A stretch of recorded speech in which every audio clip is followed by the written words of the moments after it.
In the heart of Greenwich, on the south bank of the River Thames, lies a small but quirky B&B run by actor and part-time hotelier Robert Gray. He started the business to provide an income between acting jobs.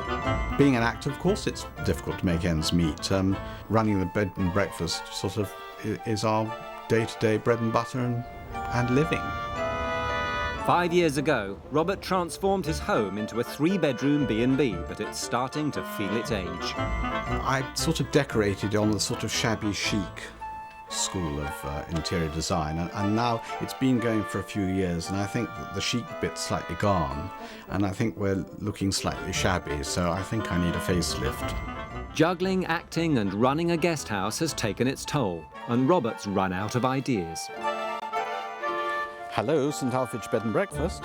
If you're doing a play for a long time, you get the director who comes in and gives you some guidance. Running a bed and breakfast is just me, and there's no director coming in. Without help, St Alfeges could be left facing its final swan song. It's hugely important that this thing keeps going, and if I was to lose the bed and breakfast, I don't know what I'd do. It's a sort of way of life now, and I know I'd be devastated. In the hope of injecting new life into St Alfeges, Robert's called on expert hotelier and renowned troubleshooter Ruth Watson. She'll assess the B&B and come up with a plan to keep it performing to a full house. I like the madcap garden, but I don't know how you get in. There's no sign. But before she's even set foot inside, she's come across a problem. I think this must be the entrance, but it's so overgrown, it's completely mad. I think this is foliage gone crazy.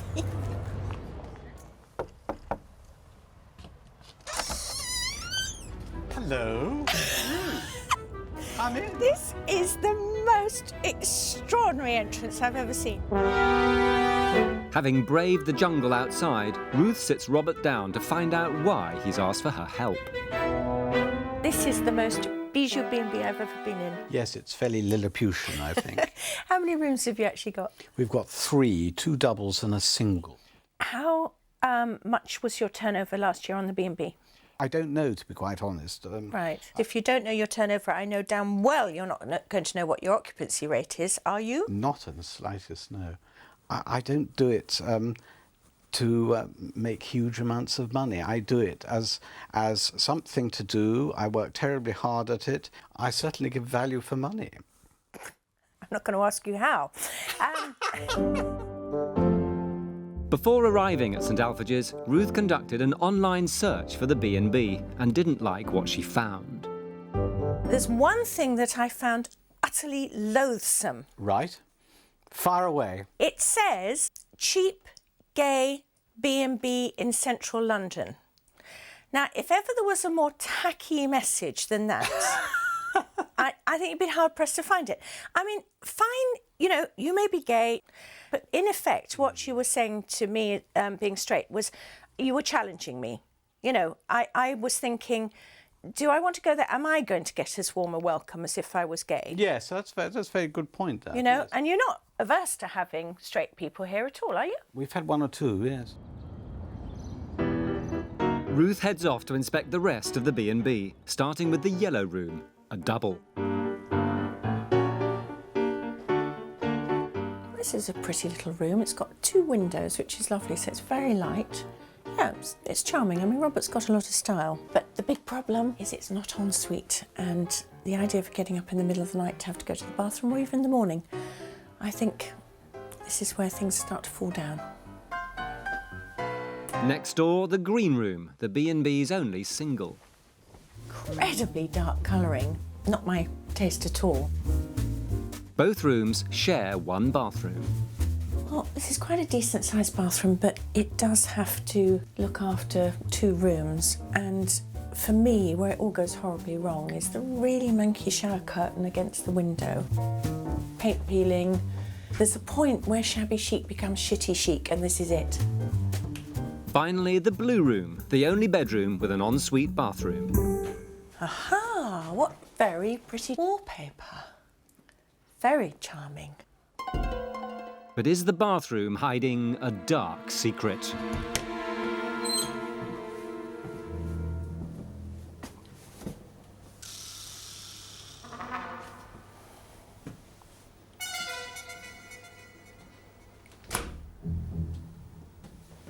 Oh, God. Oh, God. That is the most vile smell. Seriously, something has died in there that is deeply unpleasant. His shower cubicle may have caused a stink, but it's Ruth's remarks about the website which have put Robert's nose out of joint. I think I'm a bit nervous now, really. Saying I run a cheap gay B&B, it sounds as if we're running a knocking shop here. After her investigations upstairs, Ruth heads to St Alfeges' basement.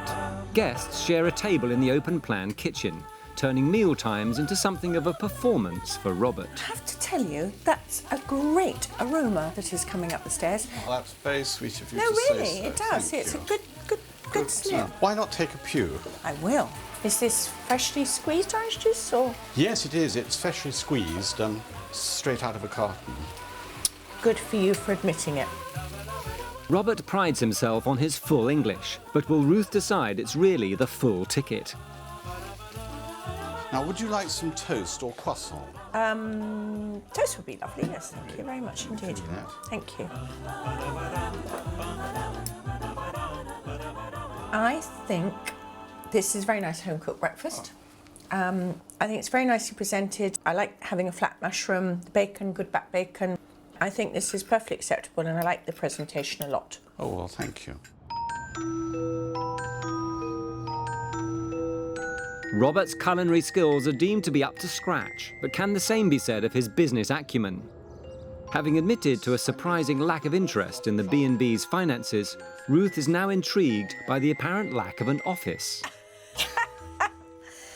This is called organisation. It's a hellhole. It's awful. Gee. Right, you let this business happen to you, don't you? I think that's right, yes. Yeah. The question is, how much do you want to create business? I just want to do something sort of small and well, I think. Many, many years ago, I had an awful sort of breakdown and I became very wealthy and I had lots of toys and all sorts of... The breakdown before you were wealthy or after you were wealthy? After I was wealthy. Right. So I made lots of money and money just doesn't do it for me anymore. I have a sort of money phobia now. I'm not really interested. I understand where you're going from, and I think at a certain time of life also that you make a decision about that. But I do think that we could get a little bit more coming in for you, which would perhaps make the comfort zone a little squishier, Yes, you know. and I'm all for any suggestions. Okay. And as for this, if you can assure me that you've never double booked, that everybody has arrived, you've known they're arriving, and all that kind of thing, then... We've never had a double booking. OK, let's just shut the doors on the bloody thing. I think that's marvellous. Nevertheless, Robert's haphazard methods of accountancy are troubling Ruth. She's not convinced he takes the B&B seriously, so she's arranged to meet his best friend Julia to find out more about him. Julia helps out at the B&B, standing in for Robert when he's away acting. And as a fellow thespian, she understands both sides of his character. So do you think that Robert's strengths lie more towards the B&B or more towards the acting? The acting is somehow bigger, but the B&B it keeps the wolf from the door. I was slightly suspicious that Rob was sort of playing at it rather than taking it seriously. But you're convincing me, and I think Rob is convincing me, that actually being a B&B owner is something of some significance to him. Absolutely. It satisfies some part of his soul, and I think it creates an awful lot of interest for him. Yeah. And often as an actor, months can go by where there isn't a sniff. And if you haven't got other projects going on, then it can be very soul-destroying, actually. And to have this ongoing interest where there's always the potential on another level of things happening is very important, I think. After a thorough inspection, Ruth is ready to deliver her critique of the B&B. Her first concern is the first impression. want to start at the beginning, and that was my struggle to get to your front door. I'm being quite serious. If I had been trying to struggle with a big case or had been raining or whatever, I actually would have been really pissed off by the time I'd actually got in. I think something needs to be done. Do you think a haircut? A little bit of a haircut, just a parting of the wave. The other problem, of course, is the signage. Now, I appreciate you don't want to have a big thing up there saying Robert's B&B. But would you be agreeable to having something that says, yeah, you've arrived, you know, you have got the right house and this is the right door? And it's not just the B&B's frontage. The website's polarising tagline could well confuse potential guests. I really think that cheap gay B&B in London is tacky. It doesn't actually reflect your character at all, or what you're really going to expect here. No, I think it's a few years old, and I'm sure people update their websites quite often, don't they? Well, on a monthly basis, quite a lot Do of they people. really? Well, yes, certainly not. Website aside, Ruth wants Robert to think bigger when it comes to marketing, and has a suggestion that should play to his strengths. One of the things that I think could bring you in at least double the business you're getting, which wouldn't be a frightening sum and I don't think would give you a lot of stress, would be to get you into some guides that are very idiosyncratic and which like the small operator, they like the charm and the individuality of places. It can't do you any harm. No. One other idea I'd like to throw at you. How would you feel about offering for tourists that you get quite a few of, a service that was actually to do with your acting ability and your knowledge of Greenwich, and providing a guided tour of Greenwich or the environs? Well, that's a very good idea, I think. Very good. At present, both the yellow room and the small green room share one bathroom, but Ruth has come up with a dramatic solution. The single room, I think, is fairly oppressive. The little yellow Victoriana room, I think, is really charming, very light, very pretty, but they both have that problem about not Shared having a bathroom. If we took out the wall between the single room and the yellow room and made that a much larger, more attractive room, not only could you get the same rate as if you were being able to hire out those both rooms at the same time, I think you could probably get a little more, and certainly in season. That would be the Rolls-Royce room. That would be the Rolls-Royce room, absolutely, with the big bathroom. I think that's a splendid idea. Well, let's do it. But the problems with the bathrooms don't stop there. I'm building up to the real whipping. Right, I can't wait. The little bathroom, major, major problem. The shower stinks. Right. It is. What's it stink of? Well, something dead, dying, rotten or revolting. I mean, it's been scrubbed from top to bottom. I'd like you to go up and have a look. I don't know, because I did smell it. I didn't use it because I'd opened the door and it was like, ugh! Yeah. I think it's fairly obvious that we can get Robert some more business just by making the bedrooms ensuite, helping sort out the website as well and putting up a sign, and perhaps reducing some of this undergrowth would help as well. But the big thing for me is that whilst Robert puts on a great show and it's his natural personality coming out, he does have to realise the customers need a good seat as well. Upstairs, Robert is understandably anxious to discover the source of the terrible smell. Oh. It smells of feet. It does smell of rugby socks. I think it was this product I used. Best endeavours gone totally wrong and bowled out by the hotel inspector. Hell hath no fury like a puffer scorned, I think. Ruth has left Robert 3 key issues to deal with. First, she wants him to get his house in order. He must tackle the overgrown jungle outside the front door and put signage in place. He must also update his website and get rid of the cheap gay B&B tag that could be putting people off. Second, she wants Robert to market the B&B by applying to be in a good guidebook and offering his guests tours, making the most of his acting ability and his knowledge of Greenwich. And finally, Ruth wants to combine the yellow and green rooms into one, with sole use of the large bathroom. This could attract more guests and enable Robert to charge more. A few days later, Robert drafts in Julia to help him tidy up the garden at the front of the B&B. Where should we start? Well, I think what we do is that's what the offending article, Well, we're not the gonna- olive tree. Should we move it or should I we- think move it, don't Yes, you I think, do, sort yeah. of thing. So we'll do that, and we'll just break this over to you there. Very Can good. you just pull it Yep. to you there? Marvellous. If we do a little bit of trimming here, Yes. would you like to do that? I'd love to. And then I'll just attend to the pussy willow. Can I be quite Yes, ruthless? you can be ruthless, yes. Ruthless. How wonderful. Well, she can get in now. She certainly can, darling. I think that's fantastic. That's very good. Marvellous. It's a bit too smart for me, really. Yes, it'll soon get shabby again, don't worry about it.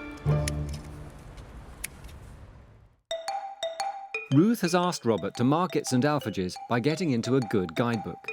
She has suggested the Special Places to Stay series, which focuses on original accommodation run by interesting people.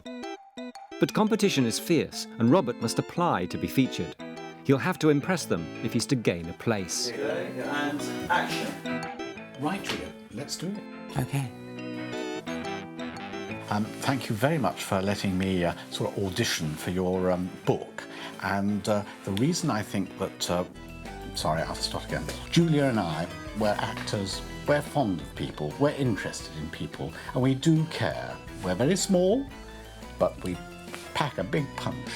So please do come and stay here and see if we're worthy of being in your book. Bless you. Fantastic. A few weeks later, Ruth returns to Greenwich to find out how Robert's been getting on. First, she wants to establish why he hasn't put up any signage. Well, I can see Rob has done nothing about his signage. You still don't know this is a bed and breakfast and that this is the front door to it. But what he has done is he's pruned his bushes. You can actually see the front door and get to it as well, which is marvellous. Full marks for that. Hello, Ruth, how Robert. lovely to see you. Good to see you too. And what an improvement here. Yes, we have trimmed. Yes, how marvellous to be able to actually get to the front door. Ruth's biggest concern was the lack of bathrooms at St Alfeges. She had suggested knocking 2 rooms into 1 to provide a good-sized space with its own ensuite. By so doing, Robert would be able to charge more money and do less work.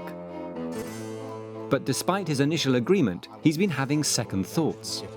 What it is, I've been to a sort of bathroom place or design or whatever. Apparently they can make a shower room with a Where? loo in the green room. Where?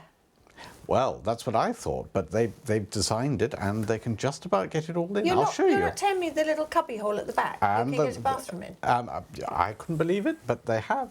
With a human being? And a human being. I don't believe it.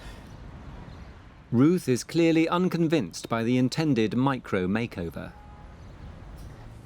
OK, so tell me the plan. This is where stud wall comes from. Stud wall comes along here, in line with that. Yes. And then I've sourced a very tiny loo, or WC. That's not going to leave much room for the door. I don't think you've got enough room here for a loo to go that way and to be able to access past it. Well, that's what I thought, but they've worked it all out, and apparently it does. Where does the wash basin hang? Well, the wash basin goes there. I'm a very fat wash basin. I'm standing here. Oh, no, the loo's don't. there. You're Where's the not space you're for the not a fat wash person? basin. And then the shower goes where? The shower goes in there. At the back. I think this might be good for dwarves, but I don't think it's going to be good for Snow White. I wasn't convinced to begin with, and then they showed it to me, and I thought, well, isn't that clever? Have you ever been in a boat? Not by choice. Oh, well, I have. And it's amazing what you can actually sort of sneak Yes, but in. they are called the heads on a boat. That isn't something which I think is synonymous with a landlocked B&B in Greenwich. I'm going. And where the fuck is the bed going to go? The fucking bed is going to... No, I didn't say the fucking bed. I said, where the fuck is the bed going to go? It's different. Oh, Rob, come on. Come on. This is silly. But a few days later, it seems change is in the air. Ruth has asked painter Mark Butler to create a stylish sign for St Alfeges in keeping with its history. What I'd love you to do is, I've got a photograph here, an old photograph of the building, and it was built in about 1840, and it was originally a little corner shop. And what I'd love to do is to recreate the sign that was above the shop, but we can't call it Franny Taylor's anymore because it's not. Yeah. But if we could just put number 16 as it was, that would be fantastic. Yeah, we could do that, definitely. By the simple but prominent addition of the B&B street number, guests will finally know they've found the right place. Meanwhile, inside, the B&B is a hive of activity. Ruth's team are revamping the bathroom to make it an ensuite for the yellow room. They're also tackling the dark walls of the green room, where Robert is installing a tiny bathroom in a cupboard. As Ruth quite rightly said, people expect to have their own ensuite now, although she didn't agree with me on the fact that the smaller room's shower room was going to be big enough. I think it will, and let's live for another battle about that one. I can't wait. The improvements are crucial. In just over a week's time, St Alfeges will be formally inspected to see if it can gain entry into the prestigious Special Places to Stay book. Not only that, the founder of the guides will carry out the inspection himself. One's always nervous because Alistair Saudet is coming, so yes, I'm a bit nervous and concerned, and I hope it'll be all right. A week later, the intensive renovation work is complete, and the new look B&B awaits inspection.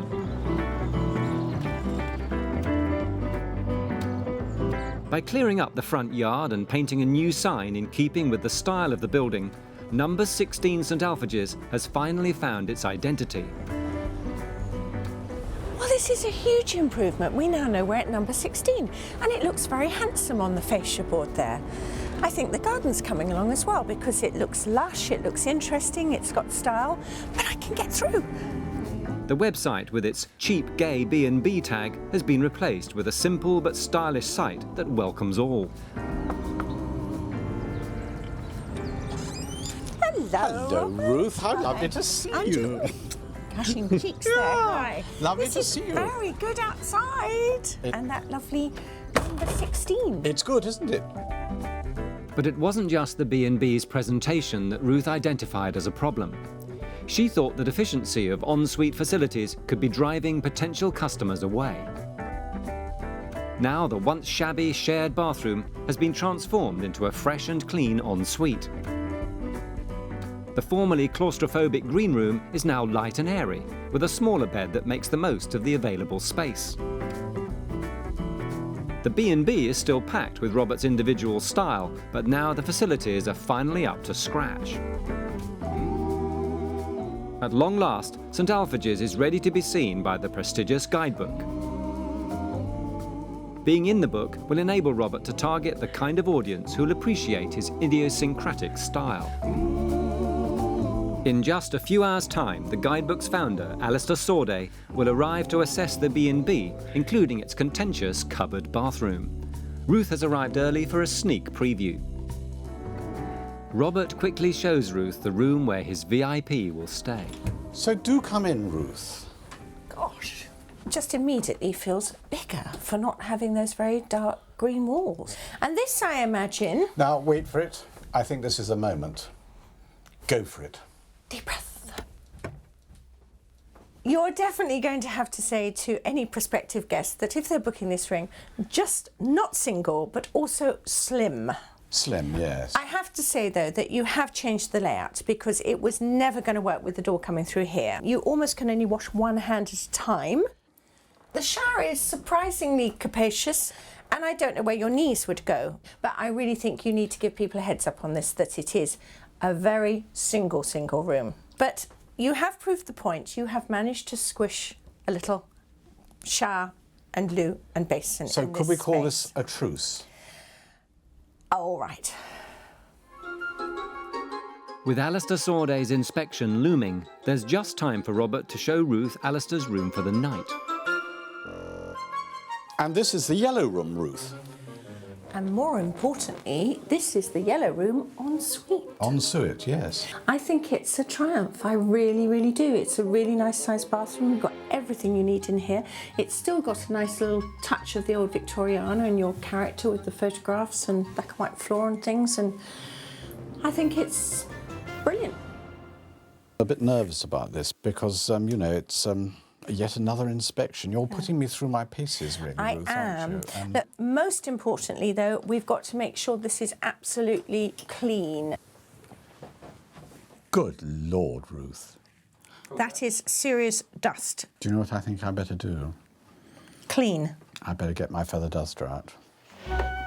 So Robert launches into a last-minute clean-up, while Ruth heads to the centre of Greenwich to meet Alistair Sorday. She's anxious to find out what he looks for when deciding who'll gain entry into his prestigious guide. First of all, we're looking for character, Yeah. real character, coupled with a touch of beauty, a touch of authenticity. We love places which aren't pretending to be something they're not. We have to pick places we like, and then we have to tell the truth about them.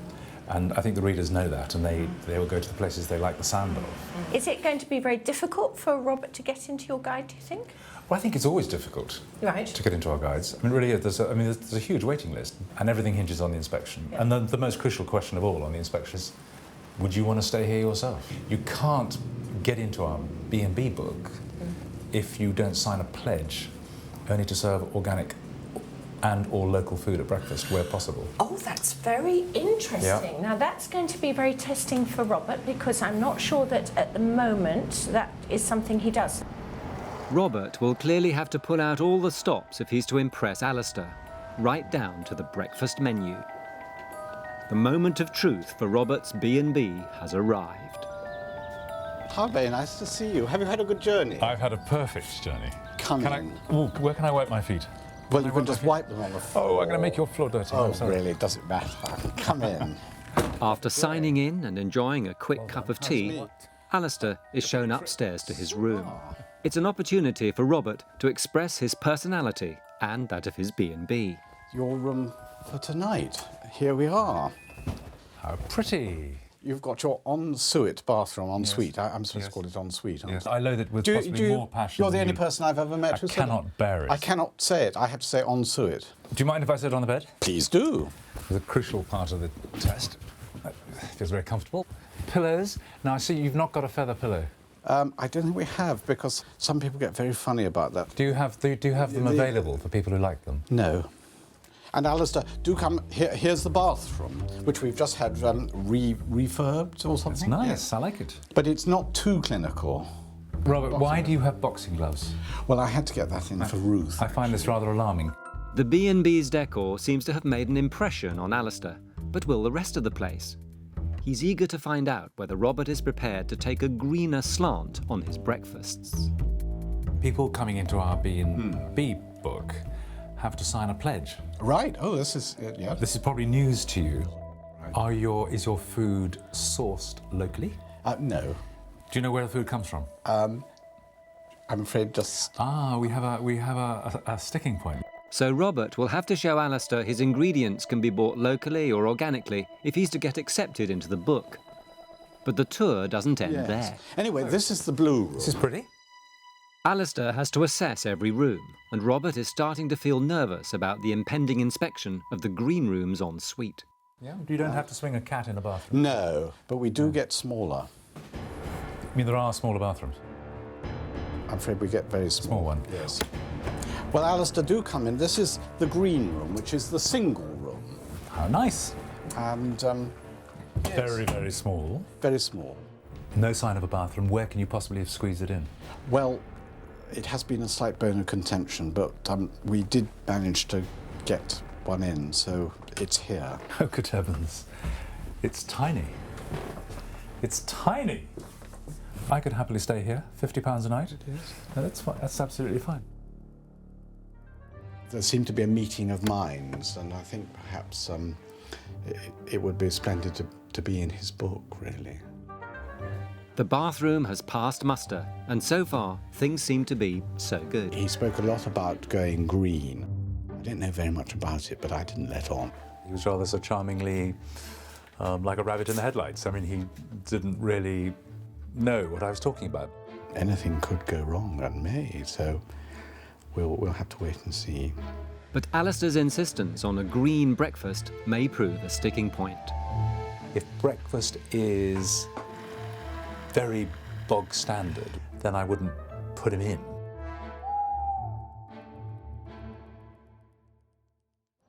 After spending the night at the B&B, all that remains to be assessed is the quality of the breakfast. Alistair stipulates that B&B owners must serve an organic or locally produced breakfast if they're to win a place in his guide. So Robert has been on an emergency dash to the supermarket to stock up. Good morning, Alistair. Good morning. Did you sleep all right? I slept like a log. Good. I really do, I promise you. Would you like some cereal? Well, I'm going to completely throw you out of kilter. No. Can I start with cereal? Why not? But then the egg's going to go off, isn't it? Well, I can cook another one, can't I? This is awful. In his nervous state, Robert has prepared the cooked breakfast too early, leaving his special guest with little choice. Alistair's anxious to find out how green Robert's egg and bacon are. Where did the eggs come from? For the eggs came from the egg local shop. supermarket. But my friend HRH has supplied the bacon, you see. Good. Yep. He might get some points for finding Prince Charles's own brand of organic bacon at short notice, but he'll have to improve the offering if he's accepted into the book. Now, toast. Would you like some toast? How about... Sorry, it's my agent. Can I have the toast afterwards? Hello? Breakfast hasn't really gone entirely smoothly, but Alistair's playing his cards close to his chest. Ruth has returned to find out whether the B&B has made it into the exclusive guidebook or not. Alistair, I hope you've had a jolly good stay, and we're waiting with a degree of apprehension as to whether you think number 16 is a worthy member of the Alistair Sorday Guide. Well, you did want me to be completely truthful about this. I do, yes please. And I've told you that I like it and that I enjoyed Robert's company. So what I have to say to you is that I'd very much like you to come in the book. Oh. Well, isn't that marvellous? Well, thank you so much. It's clearly an emotional moment for Robert and a resounding success for St Alfeges. The key components of our write-up in the book will be Robert and the decor and the sheer personality of the place, because that's what comes out. And personality, publicly available, is in short supply. With the B&B in the guidebook, the future for St Alfeges is looking rosy. All that remains is for Ruth and Robert to have one last chat before the curtain falls. I think we could say that's a resounding success. I think it is. I think it's fantastic. What do you feel that you've gained from all this experience? Well, I think it's been marvellous having a third eye, as they say. If I can take you right back to, I think, our first conversation, you did indicate that you'd like to get a bit more income from this place, and I hope that all these things will generate some income. I'll keep you informed on that. Yeah. I think it's been a huge success, and I've thoroughly enjoyed having you in my little place here. Thank you, Robert. Listen, I hope it goes very well for you. Don't forget to keep your bushes pruned at all times. Bushes trimmed, I will always remember that. And showers clean. And showers clean. On behalf of number 16 and Greenwich, you have been a delight, and it's been a pleasure having you, and please do come back whenever you can. Thank you very much for the offer. Okay, take care. Much love. Take care. Bye-bye, Ruth. Take care. Take care. 1 year ago, hotelier and actor Robert Gray was facing the final curtain with his B&B in Greenwich. Hotel inspector Ruth Watson found the eccentric hotel, with its overgrown front garden, shared bathrooms and shabby chic decor, without any bookings. We've returned 12 months on to find out if the business has improved after her visit. You'd like to make a booking. How did you hear about us? The night the programme first aired, within an hour, my lovely new website crashed because we had 7,500 hits. All right, goodbye. Just look at the book. It's, well, you can see the difference. This was sort of pre-Ruth, And then this is Struth after Ruth. And what I have to do now is I have to book in days off until I no more bookings. And so, as you can see, it just goes on and on. We've had amazing response from people all around the world, and a huge amount from Australia. I'm told I'm very big down under now. Hello, Mr. and Mrs. Bunevuk. I'm so lucky and so humbled that people even want to come, but it is such fun, and I really am enjoying it. Would you like to see your room, and then I'll make you a cup of tea? Yes, please. Marvellous. People that come here seem to like the oddball quirkiness of the whole place, but in a little small operation like this, I do it all. Now, whereabouts have you come from? We come from Norway. From Norway? Yes. What are your Christian names? Because I'm Robert, and you're... I am Sissel. And Odd. Odd. Marvellous. See you later then. Okay. Bye-bye. It's a very extraordinary thing, having somebody coming into your own private space and home and giving fairly intimate criticism of what you do in your home. When she first came, she sat me down and I didn't know what she was going to say. Cheap, gay B&B in central London. Now, if ever there was a more tacky message than that... I was running a cheap, gay B&B in central London. And I thought, how very dare you. Robert was keen to take on board Ruth's advice, but he dug his heels in when it came to turning the single room into an ensuite. And then the shower goes where? The shower goes in there. At the back. I think this might be good for dwarves, but I don't think it's going to be good for Snow White. I'm going. And where the fuck is the bed going to go? Well, here is the smallest ensuite in southeast London. And I thought we could do it, and I'm afraid I proved her wrong, and nearly everybody loves it. I don't think we've had anybody who hasn't liked it. That is the most vile smell. Ruth was very critical about the smelly shower. Something has died in there that is deeply unpleasant. I heard that in a chat room, a rather vicious queen said he knew what had died in the smelly shower drain. It was my acting career. I think he's probably right, actually. I don't suppose I'll ever work again. In fact, Robert has just been too busy, with all 3 rooms full most nights. People have said, oh, you must expand, but, well, I suppose I might be able to sort of stick another floor on top, but I don't know whether it would be charming or sympathetic towards the building, and I think half of the charm of this place is the fact that it's small. Robert was delighted, if a little tearful, when Alistair Sorday accepted him into his guidebook. I'd very much like you to come in the book. Oh. Well, isn't that marvellous? Well, thank you so much. Robert's one of the most popular entries in the new guidebook and feels many of his new guests appreciate the quirky decor and the characterful owner of number 16. But there was one stipulation he had to fulfil. Alistair Sorday said that I've got to have locally sourced food and organic. It's more expensive, but the quality is certainly better than the bog standard stuff that I was using before.